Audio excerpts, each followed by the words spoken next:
урматтуу Беннелин программасынын көрүүчүлөрү, мен азыр ушу Каракулжа районунун 1-май деген айылына келдим. Азыр дагы адаттагыдай эле бир энени сүйүнүшүнө сиздерди ортоктош кылмакчымын. Мына урматтуу көрүүчүлөр, азыр мен ушинтип дагы ошол мен айткан жогорудагы эненин үйүнө жакындап келатам. Бул жерге болсо тууган уруктары чогулуп. Кандайсыздар, жакшысыздарбы? Эс олтуруңуздар жакшыбы? Беннелин программасы. Ооба. Ким бар бул жака? Жүрүңүздөр, а? Бара берели. Туугандар болосуз, баласы болосуз сиз? Канча баласы болосуз? Мен апамдын 7-чи баласымын. 7-чи баласы. 3 уул 3 кыз бар. Энебиздин аты ким эле кечиресиз? Данакан. Данакан энебиз, а? Канчага чыгып атат? Апам бүгүн 90га чыкты. 90га чыгып атат, а? Муну кармаңыз. Өз колуңуз менен жашнап тапшырып коесуз. Буну эми ушул айткан эжебиз жердеби, айткан эжебиз? Дана айткан же. Айткан эженин демилгеси менен мына ушул иш-чара уюштурулуп, эми жалпы ушу бир туугандардын баягы кеңеши менен дегенде мисалы чогулуп сүйлөштүңүздөр да, туурабы? Анан ушул быйылкы жылкы туулган күндү бир өзгөчө ушул тасмага калтырып коелу деп чечишкен экен да. Айтканча кандайсыз, жакшысызбы?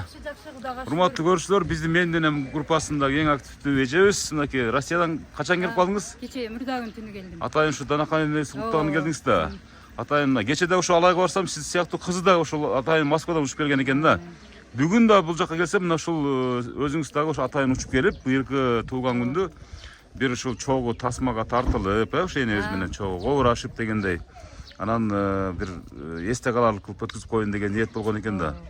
Качан пайда болду бул идея эне? Бул кандай жакшысыңбы? Биринчиден баардыгыңарга куш келипсиздер. Бул идея менде 2 жыл мурун болгон. 2 жыл мурун болуп, анан өзүмүн жакшылыктар болуп, кызымды турмушка берип, балам үйлөп, анан апам немеси убакыты болбой калды да. Анан ошоганан кийин быйыл 90го чыгат, 90 жылдык юбилейин кылып, ошо кичине неме кылып коелу дедик, эми туугандыктарды чакырып. 90 жаш эже, 90 жаш. Бул оңой жаш эмес, урматтуу көрүүчүлөр. Апам азыр билбейт. Бул апама просто сюрприз кылабыз деп. Таза сюрприз. Анан тууган уруктарыма, бир туугандарыма, ушул апамдын неберелерине ушундайларды айтсам баардыгы макул көрүштү. Азыр бир туугандар дээрлик чогулдуңуздарбы? Бул жерде 5 бар азыр. 6 бар бул жерде. Калгандары видео чакыруу менен чыгып сүйлөшөт азыр, э? Бир укам Россияда келбей калды, анын шартына жараша азыр иш болчу. Анан калгандары болушунча шартка ылайык. Калгандары Меккеге кетишкен, ушул Меккеге кетишкен, Жакшы, урматтуу көрүүчүлөр, азыр мына ушул айткан эжебиз дагы тосуп алдык. Эми азыр бизден программанын ушул айткан эже суранган белеги бул. Эми белектердин көпчүлүгү мына үйдө даяр турган чыгар. Мына жүрүңүздөр, баса берели, барып туруп энебизди куттуктайлы. Барыңыздар, жүрүңүздөр, эми эң жакындар сүйлөгөнчө сразу куттуктап сарпайларды тапшыра беребиз. Жүрүңүз, анда сиз кире бериңиз. Биз кирип энебизди учураштыра бербейлиби? Кандай дейсиздер? Ооба.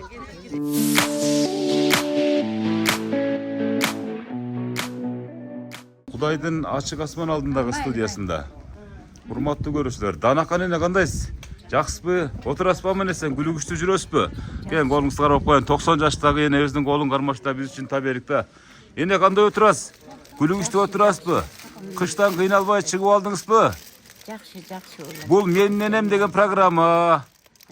Мына ушул балдар кыздарыңыз ушул быйылкы туулган күнүңүздү 90 жылдык мааракени бир сюрприз кылып, ушул программага бир тасмага ушул түшүрүп коелу деп ниет кылышты эле да. Анан жалаң энелер тартам да. Анан ушул Данакан айткан эжебиз атайын ушул демилгенин топ башчысы. Инициатор деп да койсок болот да. Ушул кызыңыз мынакей сиздин жаныңызда турат, бейишиңиз бул дүйнөдө кичи мисалы үчүн турабы? Мына энебиз болсо 90 жашка дагы. Мына ушул белектер, азыр дагы башка белектер бар эне. Аны да кошуп тапшырабыз, Кудай кааласа. Бул эми азыр бир аз кобурашканга.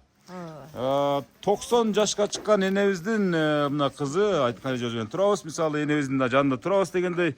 Эне жапжашсыз го, 90 жашка чыкканга окшошпойсуз го эне. Жапжаш эле ойдон экенсиз. 100гө чыгарабыз, Кудай кааласа. 100гө чыгарасыздар, Кудай кааласа. Эне канча балаңыз бар? 11 бала төрөдүм. 11 бала. Канча небере, канча чебере? Азыр эми 7 бар. Ömürlerin bersin ha yani ошолордун. 43 небере. 43 небере. 67 çevire 3 kıvra. 3 kıvıra dağı var ha yine. Kıvıra dağı var. Yine mına uşul 11 balаны erezege жеткирүүдө эмне турмушту баштан кечирдиңиз? Эмне жумуш кылдыңыз эне? Gitmen çaptım. Ora vurdum. Ana öyle çekirek daha götürüp bardım kızlar ballar. Çitip birini. Birin көтөрүп, бирин жетелеп деле тирлик кылчылаңыз эне, ha? Birini kılçalım. Ооба, азыркылар андайды жомок катар элестесе керек, а эне? Onun bular bilbeytti. Билбейт да, ошону билбейт да. Андай нерсе сиздердин гана дооруңуздарда болду да. Азыр эми жашоо бейиште турабы? Азыр булардын жашоо жомокта. Çamok. Жомокта эч бир кыйналбайт да булар. Жакшы эне, жакшы. Эне келет деп эч ким айтпады беле сизге? Программа келет, ушинтип бир бакылдаган журналист келет деп айтпады беле эч ким? Yok. Айтпады беле. Кандай тосуп алдыңыз эми? Кандай таасирленип атасыз? Bilmeyim oğlum em. Rahmat. Oşentik gelgenine em. Zor rahmat oğlum. Жақшы ақ ниетменен тосып алып турам oğlum. Дайым ушундай бираганы. Сөз керек болчу да.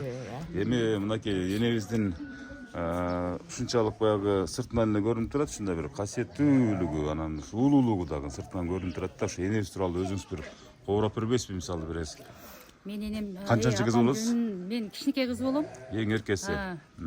Ошол мени жарык дүйнөгө алып келген ошо апама Аллахыма чексиз шүгүрлөрдү кылам. Ушунча эрежеге жеткизди апам. Апам ден соолук берсин, узун өмүр берсин. Апам сабырдуу, бардыгына сабырдуу апам. Апама ар дайым ушу биздин апам бар, биз бейиште жүрөбүз. Апам дагы биздин ушул урма сыйларыбызды көрсүн, төрүбүздүн көркү болуп жүрө берсин. Ушу ар дайым ушул тууган ырктар менен ынтымакчылыкта ушу жүрө берели. Ушу энебиздин кайсы касиеттери, характерлери сизге жуккан да, мисалы энебиздинчи? Сиз эмне кандай характериңиз менен окшош турасыз да, мисалы апабызгачы? Апам бир сүйлөйт, мен да бир сүйлөйм да. Эки сөз болбойт. Болтурам, болбойт деген болтурбайм да. Ошондой кичине мезгилдердеги мисалы энебизди баалаган. Апам аябай кыйынчылыкта баккан экен, себеби 68-жылы аябай кар жаап, адамдар зорго басып калган экен да. Ошондо мен ооруганда апам аябай кыйналып, ошо жөө немеге алып барып чыккен. Жанагы немелерге. Больницаларга апардым деп калат эми. Мен ошону апамдын ушунча кыйналганын актайым деп ниет кылып атам, актап атам. Ар күн сайын аракет кыласыз ушул актайым деп. Апама ар күн сайын мен звонок кылам. Эгерде сабарга барып, же бир жолдо болуп эле калбасам, болбосо кээде 2 күндө, бир күндө 2 жолу звонок кылам. Канча болду Россия ушул Орусия мамлекетинде? Мен Россияда жүргөнүмө 23 жыл болду. Менин ошо кичинекей балам, кичинекей кызым ошол жакта төрөлгөн. Кызым ошол жакта турмушка бердим, балам ушул жакта үйлөдүм. Небере чеберелерим Кудайга шүгүр. Быйыл эле келдиңизби же буга чейин да келдиңиз беле? Мен күздө келип кеткем. Күздө келип кеткенсиз. Негизи 2 күндүн бири телефон чалып турасыз, сурап тур, алып калдым сурап. Апам дагы мен балам ошо үй алып, немеден Москвадан. Ошо катмы кылып, ошо апамы дагы ошол эл көргөн жерди, шаарды көрсүн деп чакырып алып барып келдик. Эмне белек бешкектериңиз бар эми апабызда эми? Негизги нерсе бул тасма, бул менин программасы. Бирок аны коргол келбей, мисалы үчүн бул көңүл үчүн дагы мисалы бир нерселерди тапшырганга аракет кылабыз турабы? Сиздин белегиңиз. Эми албетте сиздин белегиңиздин баш аты мына ушулар. Андан кийинки коштогон белектериңиз. Анын коштогон белектерим ушу апа, сизге. Сизге ушул менин балдарымдын атынан, өзүмдүн атыман сизге гүл белек. Кол чаап коебузбу мынакей жакшынакай ошо бул.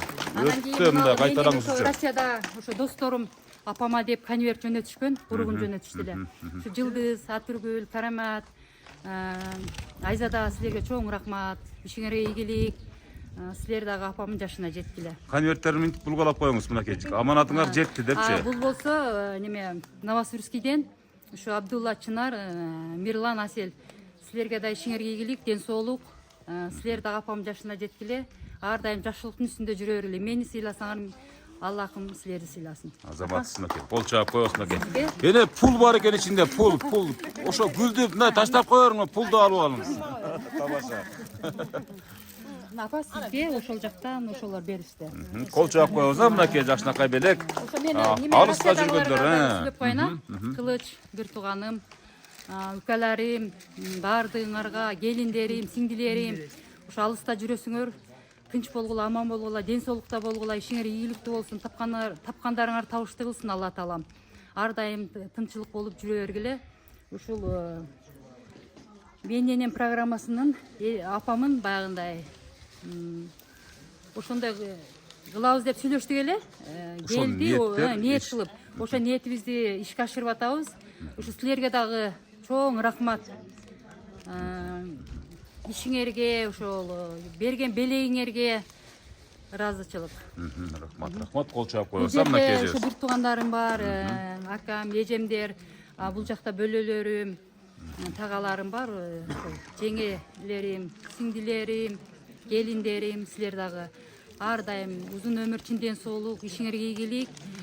Ушу биз келгенде эле күлүп жайнап эле ушу ысык чайыңарды берип эле, жакшы сөзүңөрдү айтып эле. Төрүңөрдүн көркү болуп жүрө берели. Биз конокпуз деп коебуз. Биз конокпуз да. Туура айтасыз. Урматтуу көрүүчүлөр, айткан эжебиз атайын ушул Данакан энебизди апасын куттуктаганы келди. Атайын. Бул Кара Суудан же болсо Нокаттан же болсо могул Мырзакеден келген жок. Атайын Россиядан келди. Кайра келип эле бүгүн туулган күн өткөзүп, бир аз 2 күн жытын анан кайра эле бөр тирликтин айынан баягы эле турмуш тиричилик башталат, туурабы? Ошон үчүн айткан эжебизге бир кол чаап койбойлу, туурабы? Атайын Россиядан ат артып келип мынакей. Бул дагы ар кимдин колунан келе бербей турган нерсе. Эске сала турган болсо, кече ушу Алайдын да ушу Каргаша деген айылында ушул айткан эжебиз сыяктуу эң ушул энеси меримдүү кылып баккан эжебиз дагы келип ушинтип апасын куттуктаган эле. Бүгүн болсо Каракулча районунун 1-айылында ушундай окуя жүз берип жатат. Эми эне, мына ушул сиздин туулган күнүңүздө бүгүн эми сизди мактайбыз да эне. Бүгүн эле эмес өзү, күндө мактасак да жетишпейбиз өзү. Негизичи мактап сөз дагы жок, туурабы? Ушу куттуктап келген жакындарыңызга сөз берейин эне. Сиз бүгүн уга турган, мындай муюп уга турган күнүңүздө эне. Кантип макташат экен көрөлүчү эне сизди бүгүн. Ана өзүңүз тааныштырып баштай бериңиз, эже. Кимис болосуз? Чоң кыз болом. Эң улуу кыз болосуз, Чоң агаларым бар эле экөө менен алар өтүп кетти, анан эки. Бейиштерим берсин, Кыздардан мен чоңмун. Ошо мен энем программасына силерге ишиңерге ийгилик каалайм, ден соолукта болгула, ар дайым элдин кызматында боло бергиле. Ошо апам Кудай сүйгөн апам ушул биздин алтын апабыз 90го чыгып отурат, 90 жашы болсун, өмүрлөрү узун болсун, келечеги кең болуп эле апам биздин төрүбүздүн көркү болуп жүрө берсин. Ошо 10 баланы тарбиялап өстүрдү, бирөөсү ушу кичинекейинде эле жок болуп калган. Атам 60 жашында эле өтүп кеткен бул немеден, бул дүйнөдөн. Бейиштик болсун өткөндөргө. Куран окугандан башка көрдү, апам 67 чебире көрдү, 3 кызла көрдү. Ошолордун урмасы сыйын, туугандардын, кыз балдардын урмасы сыйын көрүлө, төрүбүздүн көркү боло жүрө берсин апам. Апам менен биз сыймыктанабыз. Апам ушул айылдын аксакалы, ушул жердеги жаш келиндерге, жаш кыздар баарына үлгүлүү. Ошо апам дайым апама элдер деле сыймыктанышат, ушу кошуналар деле. Энебиз жаш көрүнүп өткөндө мен сизди подружкаңыз экен деп чын айтканда, чынакей. Эне, улуу кызыңыз менен тең уракта эле көрүнүп турасыз да. Бу карыбапсыз эне, чын айткандачы. Куттуктайбыз да. 70-ге жакын таяп калдым, мен дагы чебире көрүп калдым. Көрүп калдыңыз, ушу энебиздин батасы менен, эне. Энем апамдын Азыр энебиз үчүн дагы эле жапжаш кызсыз да, мисалы эркелейсизби кадимкидей эле? Келгенде бизди төргө отургузуп, курсаңарды ачпасын. Дагы эле сурайт, курсаң токпу же? Нан ичип кет, нан кет деп апам айтат. Карасаңсы, мына Бир энени. күн эле келип келсем, печкага үшүгүндө от жаап берди. Коюң мен жага десем жок. Караңчы, Колум көп болуп эмеси өзүңүз чебере көрүп калгансыз. Бирок энебиз үчүн сиз жапжаш баласыз да дагы элечи. От жаап үшүп каласың деп. Дагы эле бооруна кысып мерим берип турат апам. Ошон үчүн энелер бейиштик да. Турпаты менен турабы? Апам менен сыймыктанабыз баарыбыз апам. Колун кармап жыттап коебуз, жакшылап. Кол чаап турабыз. Жакын туруп, бүгүнкү иш-чараны кичине коштоп турайлы колдоп. Рахмат. Андан кийинки эжебизге сөз берели. Мен атым Бурулкан. Мен апамдын экинчи кызы болом. Экинчи кыз болсо. Апам бүгүн туулган 90 жашка толуп отурат. Апа ден соолугуңуз болсун, өмүрүңүз узун болсун. Алла таалам канча жаш берсе, Ошончо жашаңыз апа. Үйдүн курду, төрдүн көркү болуңуз. Бизди мээримдүү, ыймандуу, сабырдуу апабыз. Канча чоңойт денебиз сиздердин? Бизди апам Тарыктан бир кичине айтканча бурсуңуз. бизди абдан жакшы чоңойтту апам. Апам биз турган маалда апамдын наны бышып, кири жуулуп калат эле. Ой. Бул азыркы келиндер үчүн жомок. Жок, жомок азыр келиндер үчүнчү. Апамдын наны бышып тургула нан чай ичкеле ысык нан менен жемей Ысык сары май десеңиз, а? Сары май менен Ошондогу нандын даамы эстен кетпейт да Жок, беле. абдан сонун эле азыркы нандары, сары майлары, азыркы андай Самопал болуп калды азыр. Башкача болуп калды. Ошо. Кандай Ден соолугу болсун. аял мисалы тарбия берүүдө? Апам тарбия берүүсү абдан зор эле да. Бизди көз караш менен тарбиялайт эле. Мындай өкүрбөй эле ушундай бир карайт болду. Жок, андай кылбайт эле апамчы. Иши келгенде көз караш менен мынтип кылганда биз чыгып кетет элек. Азыр андай балдар не кылсаң андай болбойт азыр эч качан. Эже мисалы азыр атаң келатат дегендеги ошол сөздөр калып кеткен да азырчы. Жок. Азыр тескерисинче апаң келатат болуп калган да азыр, туурабы? Ошондой болуп калды. Ошондон кичине бир эметсеңиз ушул. Ошо да азыр башкача. Апам тарбиясы өтө зор болгон, бизгечи жакшы, мээримдүү болгон апамкычы. Бизди апам көп деле мына неме кылган эмес, элге окшоп каргап сабап деле кылган жок. Көз караш менен көп тарбиялаган бизди. Ошонун баардыгы турмушта тирип пайдасы абдан чоң тийди, туурабы? Тийди пайдасы. Бирок азыркы балдарды антип тарбиялай десең андай кылган көнбөйт экен. Азыр заманына жараша башка. Бир аракет кылып көрдүңүз. Болбойт экен. Болбоду. Аракет кылсам деле. Неберелерим деле болбойт азырчы. Туура. Ошондой экен, азыр башкача экен. Заманына жараша. Заманга жараша болуп калды дейм азыр. Заман түркөзү болду дейт, бөрү болду дейт. Буларга деле мисалы капа болбош керек бирокчу. Заман ушундай болуп калды, туурабы? Калды деп эле турабыз эмне кылабыз анан. 90 жашта оңой жаш эмес, батасын алып бериңиздер, батасы менен көгөрө бериңиздер дегендей, туурабы? Ооба, ошо тез так. Колуң кармап жетин жыттап, жаштакка калып туруп тап коебуз, а? Туугаңыз болсун. Кол чаап турабыз а, мына ушундай көрүнүштөргө. Жөн турбастан кол чаап турабыз, өзүнүн кан жарынан жаралган кыздары кутуктап жатышкан учуру. Энебиз жана, жана кичине буручтарыңыз бар эле жоголуп кетти эне. Жап-жаш болуп калдыңыз, чынын айткандачы. Ана кийинки энебиз. Ана эне сүйлөгөнчө, тапшырып сүйлөгөнчө. Бир тууган сиңдиси. Сиңдиси эне. Эне сүйлөй бериңиз. Мыначы. 90 жашыңыз толуп, тотуруш башыңызга оңгон күн бүгүн. Дайым ушу неберелериңиздин, чөйрөлөрүңүздүн урматына бөлөнүп, ушу 11-12 баланы тарбиялаш оңой эмес, ушул уулдардын урматына, кыздардын кызматына бөлөнүп, неберелердин жытына батып, чөйрөлөрдүн жытына батып, төрүбүздүн көркү болуп жүрө бериңиз. Рахмат, кол чаап коесам мына ушундай. Эне өзүңүз канчага чыгып калдыңыз эне? Мен өзүм 76-га чыктым. 76-га чыктыңыз. Бир тууган сиңдиси болсо, Ооба. бир тууган сиңдиси. Кудай кааласа, сиз дагы 100 жашка, энебиз да 100 жашка чыгат, кудай кааласа. Өмүрүңүздөр узун болсун, кол чаап коесуңар. Жакшына кылып туруп, сонун кылып туруп. Мынакей эми биздин Кыргызда жакшынакай салттарыбыз бар. Эч качан кулгорго келишпейт, туурабы? Мына себептерин көтөрүшүп дегенде азыр кимдер келип атышат? Эми энебиздин эң жакын адамдары да, туугандары келет да, бөлөлөр келип атыптыр мынакей. Гүлдөрүн тапшырганча өзү ушундай с фронтон уюштурулган иштер абдан кызыктуу чыгат да. Мисалы даярданып сүйлөгөндөн көрө билектерин көтөрүп келип дароо сүйлөгөндөр да абдан сонун чыгат. Азыр куттуктай тургандар кезектешип турайлы, мына эжебизге сөз берели эже. Алла таалам ден соолук өмүр берсин, бакубат жашоо берсин сизге, балдардын сыйырматына бөлөнүп, жүрө бериңиз, төрүбүздүн көркү болуп. Ана жүрөктөн чыккан калуу тилекти айтып коюңуз эми. Сарпайыңызды ушундай таштап коюңуз эми. Энебиз аны шашпай отуруп алып, сиздер кеткенден кийин бүзгүгө каранып алып кийет, а? Ооба. Кана, эже, айта бериңиз. Сүйлөй бериңиз. Чоң апам болот. Алла таалам сизге ден соолук берсин, балдардын сыйырматына бөлөнүп жүрө бериңиз. Бактылуу карлык, Аллам берген карлыкты сүрө бериңдер. Небере чебире жетелеп, бәрін жытын жыттап, биздин төрүбүздүн көркү болуп жүрө бериңиз. Колуң кармап жетин жыттап коебуз. Кол чабуулар, жөн турбастан кол чаап турайлы ар бир куттуктоо ээлер үчүн, мисалы үчүн. Кийинки сөз сүйлөчүлөр. Келиң эми аксакалдар, мына Ала Тоодой ак калпагы бийик аксакалдарыбыз да мындай аралаша сүйлөп турсун, өзүңүз тааныштырып баштай бериңиз аба. Кимиз болосуз?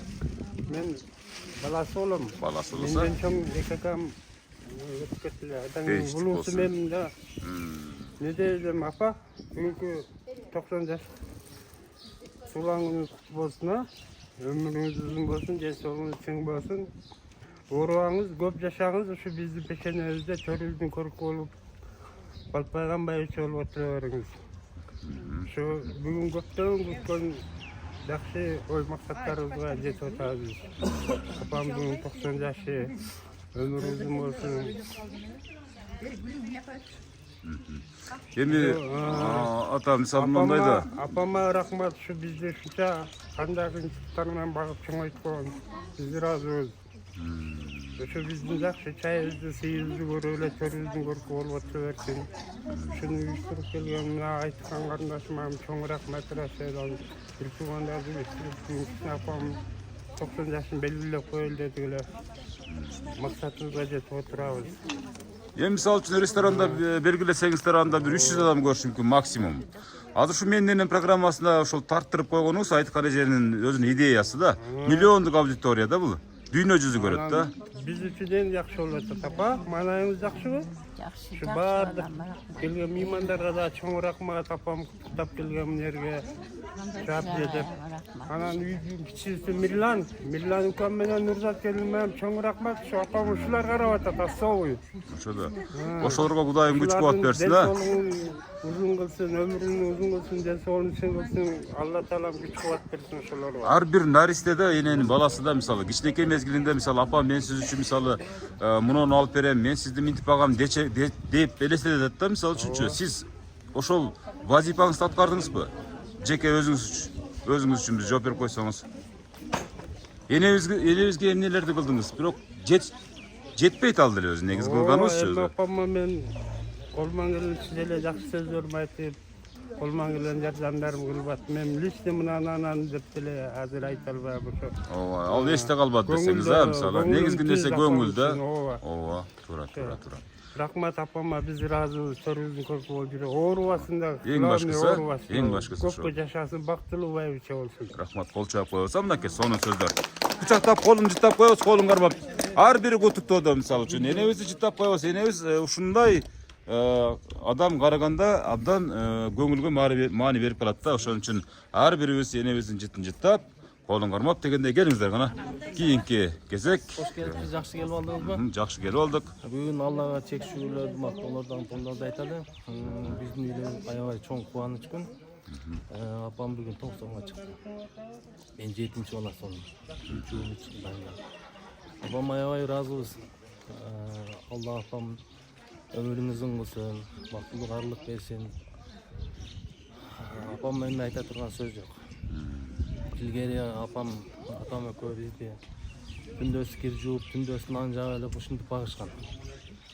Суу дегенди кран ондо бизде жакын жерде болгон эмес. Сайда болуп, алыскы жерлерден ташып келишкен. Ташта болгон муздак сууга кирин чайкап десеңиз, Дарыянын суусун ичкенбиз. Ушинтип кыйынчылык менен багып чоңойтканда эми эң жакшы сөздөрдү айта алабыз апама. Эми бул сөздөр эми жеткиликсиз. Анан апам баарыбыз жакшы көрөбүз. Сыйлайбыз, урматтайбыз. Рахмат. Рахмат, кол чаап коебуз. Мынакей 7-чи баласынын сөзүнө дагы күбө болдук. Жүрөктөн чыккан сөздөр. Энебиз мына ушул балдары бар, кыздары бар. Эч качан картайбайт деп ойлойбуз. Келиңиз аба, жакыныраак келе бериңиз. Кандай? Жакшыбы? Өзүңүз тааныштырып, кимиси болосуз? Tanıştır. Баштай бериңиз. Жакшы калуу тилек. Саламатсыңарбы, урматтуу жакын туугандарым, бөлөлөрүм, ага жээндер. Мен бул жак абижемдин атасы менен бир тууган эжесинин баласы болот. Буларга бөлөмүн делистерге. Абиже бүгүн туулган күнүңүз экен. Туулган күнүңүз кут болсун абиже. 90 жашка толуп отурасыз. Кылым карытың, да узак жашаң. Денсаулыкта болуң, балдардын, келиндердин колунан чай ичиң, ыза сыйды көрүң. Апамдын уруктарынан аксакал сизсиз, бизге өбөк жөлөксүз. Рахмат, көп жашаң. Рахмат. Колун кармап коебуз, мына куттуктаганча жакшынакай калуу тилектерди билдиргенче урматтуу көрүүчүлөр, ар бир рахмат көрүп туруңуздар. Кана келиңиздер, келиң ооба, келе бериңиз. Ушундай ирет менен келе бериңиздер, кезектешип турупчу, өзүңүз тааныштырып баштай бериңиз ооба. Абже. 90'lı toğulatın. Cüzü etekte cüzümde uşalatacağım. Ömrümüz uzun olsun. Açıkan terinde gördük olup oturuyoruz. Siz kimsiniz ооба? Ben singdesinin oğlu olam. Эң жакын. Bunun apaçı men Бир тууган сиңдигиңиз баласы ушундай болот. Ağın baldarыбыз. Ак эненин балдары. Эң жакын экен да. Ekilер туğandın. Ооба. Бұл ошо сиңдигим баласы эле. Окей. Кана жакшы бир калуу тилек. Den soluk kalırız. Uzun ömür kalırız. Şu balaşkası men tinç olsun. Oğurlasın, sırkılasın. Şu törlün körkü olup duruyorsun. Şu bizim kalуу tilegiz oşol. Энебиздин үй тоокана кайлансın ардайым, Чоң рахмат. Кол чаап турабыз. Урматтуу көрүүчүлөр, эң жакын адамдары, өзүнүн эң жакын туугандары менен баарлашып атабыз.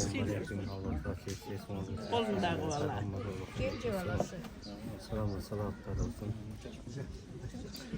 Babam birincide den solu olsun.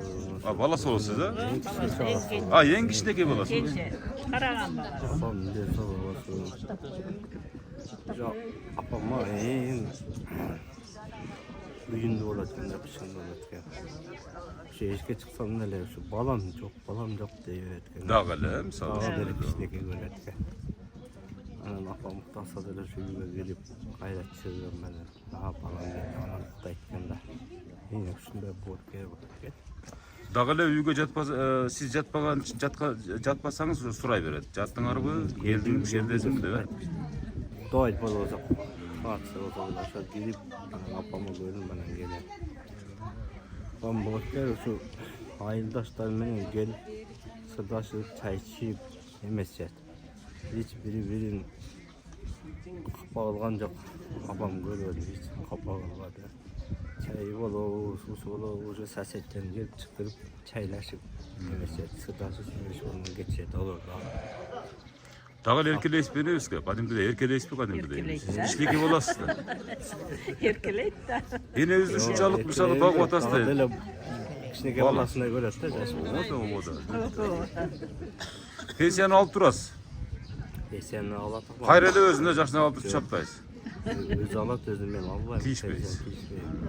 Эне пенсияны эмне кыласыз пенсияны? Пенсияңызды эч ким албаса, вообще миллион болуп кеткен болуш керек а эне пенсия.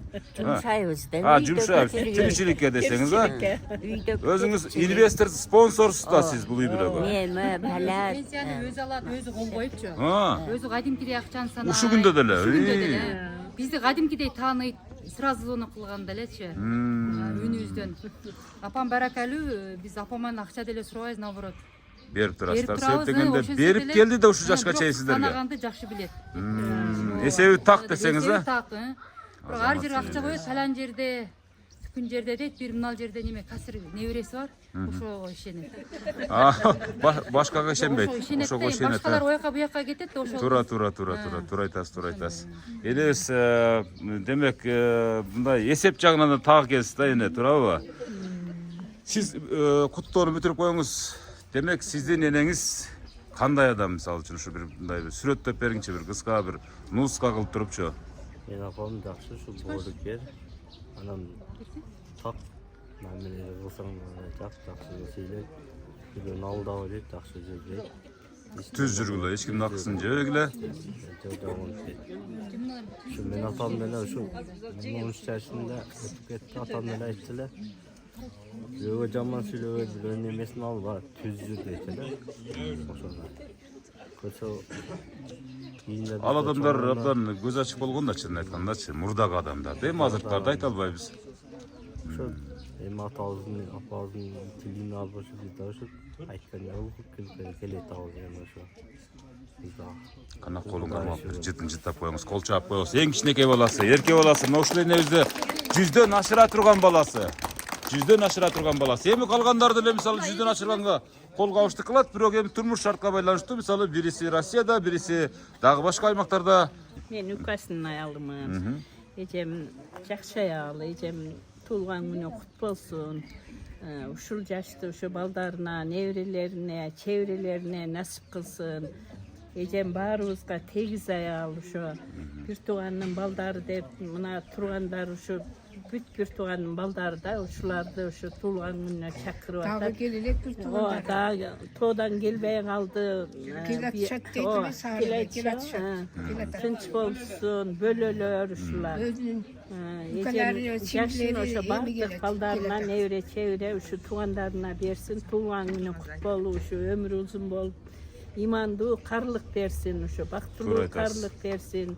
Ушу жакшы күндөр насип этсин, ушу кыздар балдардан, небере чебереден жакшы күндөр буйруп насип кылсын. Ушу биздин атыбыздан сарпайды кийгизип койсун.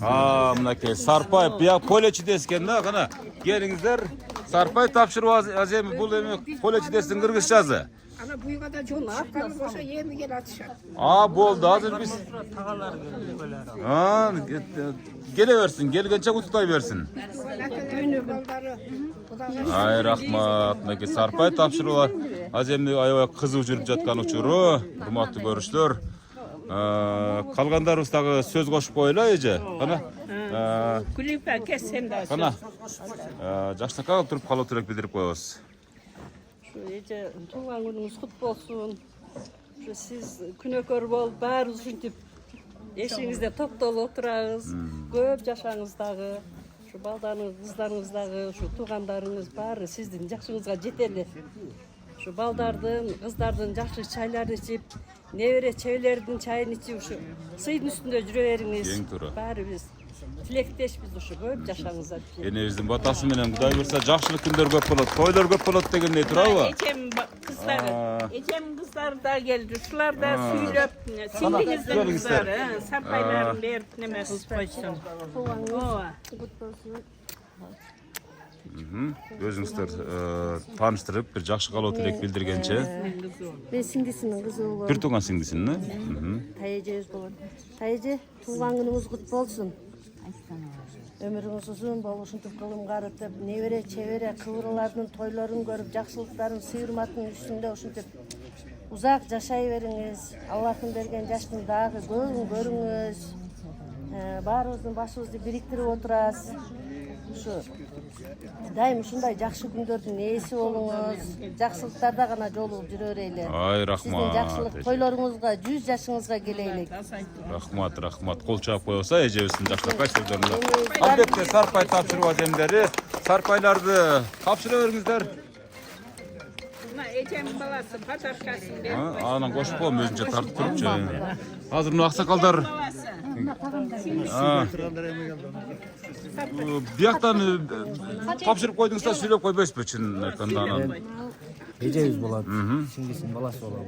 Атым Султан. Туулган күнүңүз менен өмүрүңүз узун болсун, ушундай ар дайым жакшы күндөрдө жолугуп жүрө бериң, Бизге баш көз болуп жүрө бериң. Дагы бир жолу туулган күнүңүз менен, Ай рахмат айтканыңыз келсин мынакей. Келиң бир-эки ооз сөз кошуп коюңуз, Же туулган күнүңүз менен өмүрүңүз будан да узак болсун, ден соолугуңуз чың болсун. Баарыбыздын башыбызды бириктип отурасыз. Сизге чоң рахмат. Көп жашасын. Көп жашасын. Эң башкысы ошол. Көп жашасын, анан жакшылыктар боло берет, турабы? Урматтуу көрүүчүлөр, улам элдин санында көбөйүп атат. Бул Данакан энебиздин туулган күнүнүн урматына, 90 жылдык юбилейдин урматына чогулгандардын саны дагы абдан көп. Чынын айткандачы, эми көп нерсеси шартка байланыштуу, мисалы талаада болуп калышты, бирок негиздүүлөрү келди деп эсептесек болот да. Эне өзүңүз тааныштырып баштай бериңиз. Мен кошуна болом. Нарыгы көңүлүбүз жакын. Ушу жеге мен кааларым. 90 жылдыгы торколуу той кут болсун, өмүрү узун болсун, ден соолугу чың болсун. Şu uğul kızlardan, neverelerden, жақсы саналаштарын çayını içip öyle жүрөбесин айны. Жакшылыктарды каалайм. Алыскы туғандан жақын кошуна дейт. Сиздер абдан жақын адамдарсыздар да. Бири-бириңиздердин сырдашыңыздар, турабы? Дос болосуздар, мисалы үчүн жана башка. Бар болуңуз. Сиз дагы Кудай буйрса энебиз канчага чыгып калдыңыз эне өзүңүз? 85ке кеттим. 85ке. Энебиздин аркасынан жакшынакай ушундай бактылуу карлыктын доорун сүрө бериңиз. Алла кааласа. Кана кийинки абабыз Апам чоң кыз. Өзүңүз тааныштырып Енебиз жөнүндө бүгүн аябай бир жакшы программа тартып атам да, ата. жакшы. Жакшынакка калып элек. Атам менен бир тууган бул. Эң кичинекей кыз эле. Алапайдын балдары. Калган балдардын баары көз өтүп кетти. Эжем калды ушу. 90га чыкты. Караса ömrüm bersin daha көп yaşasın. Bana çakasın oynamışım. Yıkmakta olur, kalatı olur. Her daim şükür. Oylanan oy, dileyen maksatlarına жетip ne bile çeviriyorum. Эң башкысы ден соолук болсун, ата. Ден соолук болсо эле боло берет, калганычы туурабы? Ошода. Рахмат айтканыңыз келсин. Колун кармап куттуктап коебуз эми ар бирибиз сүйлөгөнчө. Энебизди куттукташып, жакшынакка кылып туруп өздөрүнүн белек бешкектерин дагы тапшырып жатышат дегендей. Budan narışı nevre çevirenin kolundan gel albadı. Gel albadı. Gel albadı değil mi? Nakon jere şavrat. Rahmat nakey. Kiyinki kolot элек айтушулар аба. Келтире бериңиз, ака. Мен дагы ошо абжабыз атам менен бир тууган эжебиз болот бул. Мен дагы ошо эжебизге ошо uzun ömür için den soğuk kalayım. Şu görgen uğuzlarının nevreşe toylarını süreversin. Çalpayılcı tamam bolsun. Amançılık bolsa, jakşılık bolot, toylar bolot, zaman tınç bolsun, turabı? Rahmat. Kana kolun karmap kutuktap koyabız, hurmatlı görüşler. Kol çağıp turabız ha, misal üçün merapриятие. Bir tuğandarın baldары, aynen. Ушул жакка сөз берейин mi? Ana, yeni. Bir tөгөлүң чыгана ушу энебизди мактайбыз эми. Söz güzel. Tuğanlar, kızlar, bir toydun şıltosundan gelip kalpız. Deniz oğlunlar çın bolsun, ömrüңөр uzun bolsun, daimatta toydan üzülbey, toy üstünde jürevergile baldar. Bala çaka yesen bolsun. Amin. Энебиз аябай кыска сүйлөткөн, бирок аябай мындай нуска сүйлөткөн да. Сабира Күмүшалиева деген актриса бар эле, билесиздерби? Илгери Союз убагында ошого окшош келди экен. Кана кийинки абабыз. Урматтуу көрүүчүлөр, мынакей дагы сөз артынан сөз, калуу тилек артынан калуу тилек. Жалпы туғандар, бүгінгі той құт болсын. Эже 90 жашыңыз, марекеңіз құт болсын. Бала чақаңыздың жақсы күндерін көріңіз. Туған рух менен ойнап күліп жүріңіз. Барыңыздарға ден соолук, ак жол, Кыргызстаныңыз тынч болсын. Amin aytkanыңыздар келсин. Abcamın genç ukası olan. Aha. Atamın kardeşi genç abcamısı. Den soğuluğun versin, nevre çevrenin çayını içiyorsun. Aman bolup, fayda olmasın, tuğan oduğumen, ele züttümen tenç bolup, oynak kulüp jüreversin abcamısı. Жүргөнү бизге күч кубат. Эң туура сөз болду. Жүргөнү ушул негизги нерсе да, негизги нерсе. Ne deyiz şu apamın şıldosu menен баардык туугандар чогулуп отурабыз. Şu apamın ömrü uzun bolsun, den soğuluğu çın bolsun. Allah'tan ne tilek kılsa şu tilegin bersin apama. 100'gө çıksın, şu 100 yaşındagı şu jakşı belgileyli. Sizlerge dagı rahmat işingerge ийгилик, ha. Rahmat, çoğun rahmat. Kiyinki söz süyle verelim. Gezekti menен kete berебиз эми мынакей. Бул жакка келип калды. Макул. Эң чоң небереси экен, а? Саламатчылык.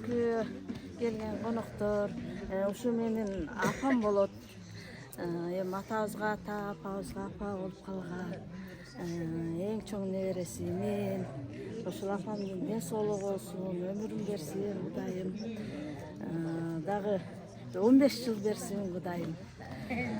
Ден соолугу болсун. 16 жыл деп коюң эми. Ушунча болуп калды. Ар дайым ушу биздин бешенебизде бар болот. Эң туура сөз. Ниет тилеген ой максаттар болсо ошо ишке ашсын. Рахмат. Кана колун кармап жашнагып жыттап коебуз, урматтуу көрүүчүлөр. Сүйлөгөндөр бир аз катуураак сүйлөсөңүздөр, ного топтолгондор да кошо уксун да. Укпай калып атат. Эмне болуп аткандыгын, эмне сүйлөп аткандыгын билбей калып атышат да. Кана эже. Саламатсыздарбы, урматтуу коноктор? Мен тайнем болот. Тайнеме каларым узун өмүр берсин, Аллахым. Эч качан оорубасын. Биздин төрүбүздөн төмөн түшпөй, төрүбүздүн көркү болуп жүрө берсин. Тайне, Аллахым сизге узун өмүр берсин. peşinizde bar bolunuz. Azamat. Kol çalıp turabыз. Oğurbanız. Урматтуу көрүүчүлөр, азыр ошо неберелери өздөрүнүн жашнакай белектерин тапшырганча анан бул тиги эмени кийим кечектин ар түртүп туруп акчаны чөнтөккө салың эне. Кийим кечек ал сизде сандыгыңызда ашып кеткен болуш керек бул күнгө чейинчи, туурабы?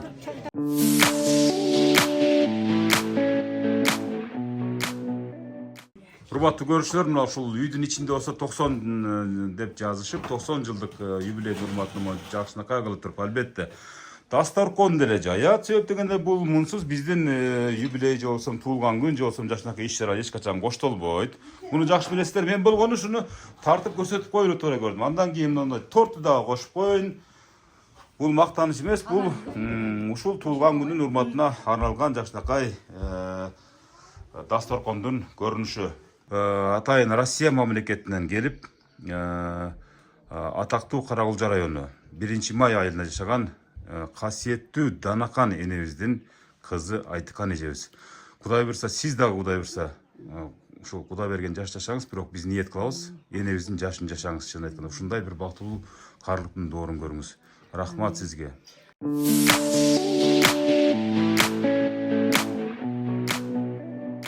Ушундай урматтуу көрүүчүлөр, Данакан энебиздин 90 жылдык юбилейине ушундай эсте каларлык көз ирмемдер менен өтүп жаткан учуру. Абабыз болсо жана сүйлөп гана чектелип калдым, бир аз кур кол келбей ала келген беректерим бар эле тапшырып калайын дейт. Ошол учурга сиздерди күбө кылып атам.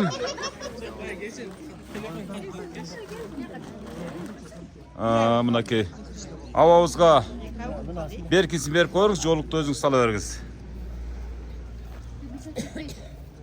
Мынакей жакшынакай пальто деп койсок болот эми, мына пальто тапшырып жаткан. Кол чаап коебуз эми, абабыз жанатан бери аракет кылып, бечара абабыз жүрөктөн чыккан подаркасын тапшырып атат. Рахмат. Келиңиз. Апам ден соолугу чың болсун, өмүрү узун болсун, биздин балдардын баарынын бактысына бар болсун. Узун өмүр каалайм, дагы көп жашай берсин. Сиз кимиз болот эже? Мен эң кичинекей келин болот. Ушу колундагы келиниз сизде абдан секрет көп болсо керек да, энебиз. Ооба да, энебиз мынакей сыр бербей отурат да, мисалы эч бир жери оорубагандай, мисалы үчүн эч бир жаман сөз укпагандай, бир коюу чай ичпегендей да, мисалы. Бардыгы нормадай да, мисалы үчүнчү. Кантип багып атасыз, не секреттери бар? Ушу башка келиндерге сабак болсун да, мисалы бардыгы ушинтип кайненелер баксын. Секрет деле жок. Апам өзү жакшы. Не тамактарды көбүрөөк кылып бересиз? Көбүнчө сыйык тамак ичет. Суюк тамак ичет да? Бул энелер кола, фастфуд жебейт. Сары май жейт. Айран, сүт, каймак, май. Өзү жасап келет сары майды. Өзү жасап келесизби сары майды? Азамат. Ушу кичинекей келине бир шатырак бир кол чаап койбойлубу? Себеп дегенде сиз дагы көп мезгил боло албайсыз жанындачы. Ооба, боло албайм мен. Бардыгыңыздар боло албайсыздар. Мына ушул гана. Келиниме дайым ишенип. Рубльдан жөнөтүп турасызбы, рубльдан? Эми поддержка кыласыз да эми баягы. Антесе болбой калат, туурабы? Мен ар майрамдар сайын кур калтырбайм, Кудай кааласа. Мен мактанбайм, бирок кур калтырбайм. Ооба. Бул эми мыйзам ченемдүү көрүш. Бардык үй бүлөлөр мисалы кичинекей келинин колунда калат. Өзүңүз тааныштырып баштай бериңиз сага. Assalomu alaykum. Sizlar qandaysizlar? Yaxshilarmi? Apamning bugungi 90ga chiqib atgan tug'ilgan kuni bilan bardığımız qutlaqlaymiz. Men apamning eng cho'ng nevarasi bo'laman. Sizni baqqan uchun apa deb qoldingiz. Ооба, men mektepni bitguncha chayin baqqan. Mektep bitguncha baqdi. Cho'ng aytgan. Qarzingiz abdan ko'p ekan, a? Apam baridan yaxshi. Moskvadan. Bizni qayerda bo'lsa biz deb turadi. Jamanligi yo'q. Siz de Moskvadan geldiniz atayın. Qutlaqlayım deb, azamatsız. Apamning tug'ilgan kuni bilan barimiz qutlaqlaymiz. Densolig'i ching bo'lsin, umri uzun bo'lsin. Bardığımız nasibimizda var olsun. Törümüzün törkü bo'lib yuraversin. Apamizni barimizni yaxshi ko'ramiz. To'g'ri. Kuniga kelib ahvolini so'rab turamiz. Men yaxshi ko'rgan sebebi men qayoqda ekanini izlab turadi. издеп турат, тынбай, сурап турат. Тиги жүрөбү, каякта жүрөт, чалбайт го деп, кичине чалбай казаңыз эле. Чалбай калсаң баякта дейт. Ошо жакшы. Негизги ушу белди бекчетпей турган, көзү чөкчөтпөй турган пулдан мынаяка ороп турасызбы мындай? Көргөзбөй, секин көргөзбөй берип турасыз, Ошону менен да энебиздин негизги бага даремети. Кана кол чаап, колун жыттап, жакшыга туруп кутуктап коебуз. Эң баягы эми энебиздин баккан неберелери абдан көп болсо керек. Бардыгын эле мисалы апа десе керек турабы? Небереси болсо. Туугандар бардыгыңыздар куш келипсиздер. Биздин төрүбүздүн көркү болгон чоң энебиздин ден соолугу ар дайым чың болсун, биздин пешенебизге ар дайым бар болсун. Төрүбүздүн көркү болуп, бизге акыл насаатын үйрөтүп, жакшы сөздөрдүн, жакшы баталарын берип, биздин төрүбүздүн көркү болуп жүрө берсин. Энебизди баарыбыз жакшы көрөбүз. Энебизди биз сыйлайбыз. Ар дайым биздин пешенебизге энебиз бар болсун, узак өмүр сүрсүн дагы. Мындай туулган күндөрүн дагы көбүнөт көрөбүз. Көбүнөт көрөбүз да, Кудай. Рахмат, азамат. Жаштын тилегин берет дейт, жаштын тилегин сөзсүз берет дейт мынакей. Бул мынакей ушинтип колун жыттап, жүзүн өбүп аткан Данакан энебиз ушул түзгөн армиянын эң ыйыгы, эң улуусу десек болот. Бул жактан жана сүйлөгөндөр сарпайларын тапшырып жаткан учуру. Мынакей, кана. Мен дагы деп атам. Ооба, кана. Энем оорубасын да. Энем жакшы көрөм да. Багып атасыңбы? Энең багып атасыңбы? Чоңойгондо эмне алып бересиң энеңе? Не алып бересиң? Бар эми энең өп туруп жыттап койчу. Кийин чоңойгондо сүйүнүп эстеп жүрөт. Ошондой болуп кетеби? Боорукер балакен да боорукер. Кыргыздын эң ар намустуу жигиттеринин бири болсун. Амин. Ана кийинки эжелерибиз өздөрүнүн сарпайларын тапшырып, даярданып жаткан учуру. Бир-эки ооз сөз кошкончо эже. Сүйлөй бересиздер. Dede, 90 yaş marekiniz kutlu olsun, den soluğunuz olsun. Baldardın, neverelerden, çeverlerden günü güçün görün, şu bizden törümüzde var bolunuz, aman bolunuz, esen bolunuz. Kol çağap turabız mına жашынакай сөздөргө аман болуңуз, бар болуңуз, эсен болуңуз дейт. Toyunuz bayrak olsun Ece. Den solukta olun. Dağı köp, düzgü çığın, köp yaşan. Baldardın neverelerden Ay, çay azamat. içiniz ha. Азамат сыз. Келиндер болосуздар ушунда сиздер, кыздар өйдө туугандар болобу, келиндер болосуздар.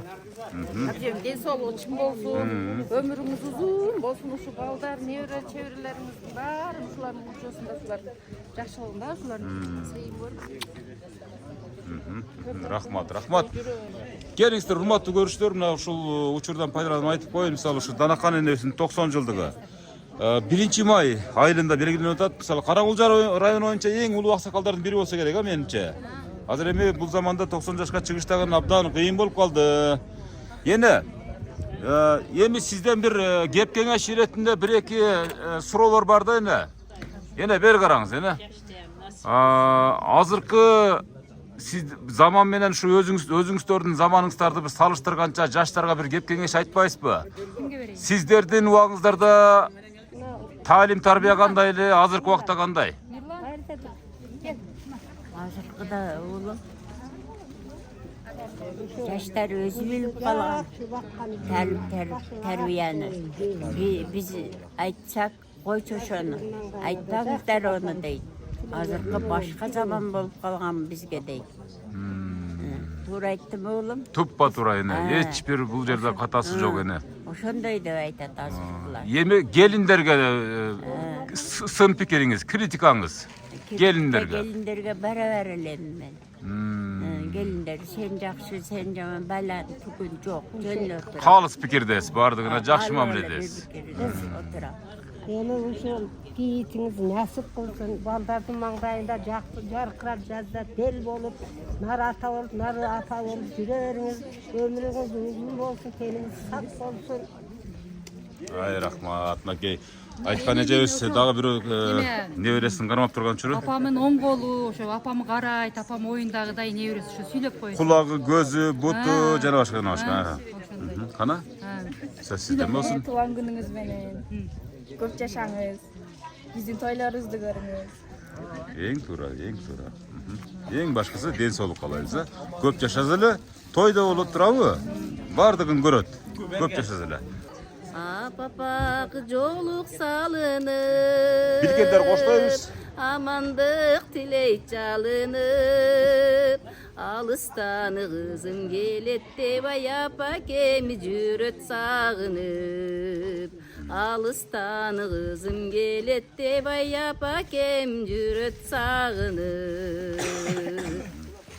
Ар жайым жарык манайың, агарып барат самайың. Ал пештеп бизди өстүргөн апалар жашот алайын. Ал пештеп бизди чоңойткон апалар жашот алайын.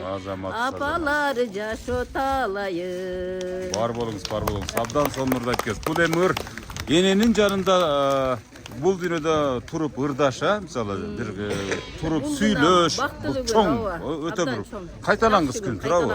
Ушул таберик видео болуп калат эже. Кийин көрүп мисалы үчүн абдан баа бересиз, Кудай кааласачы. Бар болуңуз. Энебиздин өмүрү узун болсун. Сиздердин ишиңерге ийгилик болсун, каалайм. Дайым ушинтип ар дайым бактылуу энелердин ушундай немелерин тартып жүрө бергиле. Рахмат эне. Абземе мына баккан балдар, кыздар, балдарына ошо ыраазычылык Билдирип айт, макул. Ата, айта бериңиз. Атадан таркаган, бул акалардын атасынан таркаган жалпы эмнеде балдар, кыздары келди, келиндери келди. Ушулар жалпы ушу балдарына, уул кыздарына биз эми ыраазы болуп ыраазычылык айтып атышат. Ушу 90 жыл багып ушу баркамалга жеткизип ушундай болуптур эми. Ушу балдарына Рахмат, рахмат айтып атабыз да. Атабыз чынын айтканда атабыз мындай жарылып атат да, агынан сүйүнүп атат турабы? Мына ушундай иштердин өтүшүнө абдан кубанып турган чагы. 90 жыл мына ушу. Багып ушу немеде отурасың, да алдыңарда отурат абземе. Алла да берген жашын жашасын. Ушу силер менен бирге болсун, небире чөбүрө менен ар дайым небиренин колунан көбүрөөк чай ичиңиз. Чөнтөктө куругу барбы аба? Мен дагы туугандардын атынан жалпы немесинен. Кол чаап коебуз мынакей. Пулду алың, пулду эне, пулду алыңыз. Жакшынакай ушул туугандардын атынан дейт, жалпы туугандардын атынан. Акаларыңыздын таркаган балдары, кыздарынын атынан ушу. Ай, рахмат, бар болуңуздар. Балдарын айткандай, Курматтуу көрүүчүлөр, эми жаштарга сөз берейин, келиңиздер. 1-2 ооз сөздөн бир жакшы калуу тилек айтып койсоңуздар. Чоң апабыз болот. Чоңене деп коем. Келип дайым кызматын кылып учурашып турабыз. Талага чыкканда сөзсүз келип батасын алып, батасы менен талага чыгып барып келебиз. Келгенде да келип жоктоп келдим деп учурашып, кичине нават сабат чайпай менен. айткан максатыңызда Ошадыр эми чоңенем өмүр узун болсун, дагы кыздардын кызматын, уулдун урматын көрүп, азыр жакшы карлык берди Аллах Таалачы. Жакшы эмнеде эч кандай ызычы жок, өзү менен өзү чыгып кирип, биздин көчөнүн аксакалы. Азыр ошо баарыбыз ыйлап урматтаган аксакалдар ошо. Батасын ала бериңиздер, эч качан жамандык көрбөйсүздөр, Кудай кааласа. Чоң рахмат. Батасы менен агарып көгөрүп жүрөбүз. 90 жаш кут болсун. Рахмат, мынакей. Куттуктап колун кармап коебуз. Мынакей неберелеринин биринин дагы жакшынакай сөзүнө ортоктош болдук. Эжебиздин ушу 90 жаш маарекеси кут болсун. Балдардын пешенесинде бар болсун, аман болсун. Эже дагы Кудай берген жашты жашаңыз, канча жаш берсе. Ушун үчүн бир куплет ырдап берем. Енекем, енекем, енекем, дүйнөдө табылгыс берекем. Кыржылы кыямат болсо да кыйкырып алдымдан чыгарым сен. Азамат, абдан сонун ыр бул, энеке деген ыр бул. Эч качан муну ырдын автор деп түшпөйт. Ар дайым баалуулугу дайым жогору болот. Сүйлөй бер. Мына эжемин кызы Москвадан. So'nggi tug'an kunimiz menен ömrünüz uzun bolsun, dен соолук чын болсун, небере чеберелериңизден, кыздарыңыздын, балдарыңыздын сый урматын көрүп жүрө бериңиз. Биздин да сыйыбызда жүрүңүз. Биз сизди жакшы көрөбүз, тайне. Eç kaçan orubanız. Neberеңiz Moskvadan çalıp atat. Ак кыз, рахмат. Ак kız деген neberеңiz куттуктады Moskvadan.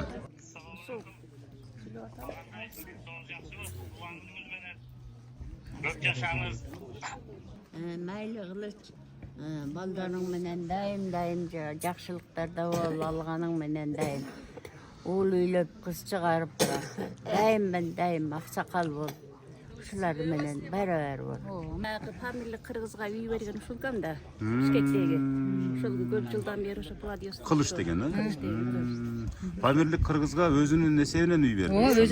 Өзүнүн эсебинен үй тартып алды, өзүнүн үйүн берди. Өзүнүн үйү каерде эле, өзүнүн үйү? Карабалтада эле, Бишкекте. Азамат ушу Кылыч баласына бир кол чаап койбойлу, турабы? Кылыч деген баласы бар экен ушул Данахан энебизден. Бир Памирлик кыргызга ушу Карабалтадагы үйүн өткөрүп берген жайы бар экен. Подаркага. Алланын ыраазычылыгы үчүн, турабы эне? Баары жок бар. Апа өрүс. Туған күніңіз құтты болсын. Бери карасаңыз, көрүнүп. Балдарыңыздың неберелеріңіздің бешенесіне жүре беріңіз. Бал пайғамбар үшеуі.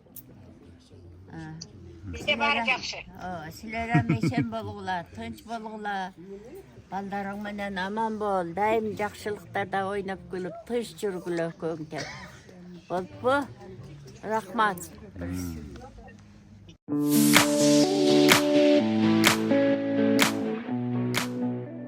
Эми ушул өзүңүздүн кан жаныңызда жаралган балдар кыздарга, тууган урукка, колу кошуналарга, Кыргызстанга жалпы бир өзүңүздүн бир касиеттүү батаңызды берсеңиз, программаны жыйынтыктайлы. Майлы. Ушу туугандарым макей, баш көз бол. Немелер, кыздар, келиндер, барлыгы ошо менин туугандарым, ушулардын барлыгы өзүмөн тараган барлыгы. Эсен болгула, тынч болгула, дайым жакшылыктарда ойноп күлүп, дайым уул кыздарыңардын урмат сыйын көрүп, жакшы тилектерде болгула кыздар болду. Менин урматтуу көрүштөрүн ошентип Каракөл районунун 1-май. Сүйлөй албай. Бул эми сүйүнүчтүн белгиси деп, кубанычтын белгиси деп айтып койсок болот эле. Бул жаратан бери сүйүнүп атасыз да, ушунча адамдар келип куттуктап турган учура сиздичи. Урматтуу көрүштүлөр, ушул Каракөл районунун 1-май районунда айылында жайгашкан жашаган ушул куттуу эне деп койсок болот, касиеттүү энебиз деп койсок болот. Данахан эженин 90 энебиздин 90 жылдык юбилейинин бир учурун биз тартып койдук. Бул тарыхый тасма деп эсептейбиз эне. Сиздин ар бир ушул көрүнүшүңүз ушул туугандар үчүн таберик. Биз үчүн да таберик. Ушул сиздин батаңыз бир эле тууган урукка эмес, Кыргызстанга тиет деген ойдобуз, Кудай буйрсачы. Эгерде сиздердин да ушундай бейиштин образында болгон апаңыздар болсо, куттуктаганга шашыңыздар. Ат жөнүм Өмүрзак Азимкулов. Жакшы туруңуз эне. Аман болуңуз. 100 жашка келгенде келебиз толгонуңуздачы, юбилейге Кудай буйрса. Ошондо да ушинтип келебиз. 10 миң деп коелу, аны 100 жашка чыгыңыз, 10 миң. Айтканыңыз келсин. Жакшы туруңуздар, бардыңыздар, аман эсен болуңуздар. Бардыңыздар. Çıktı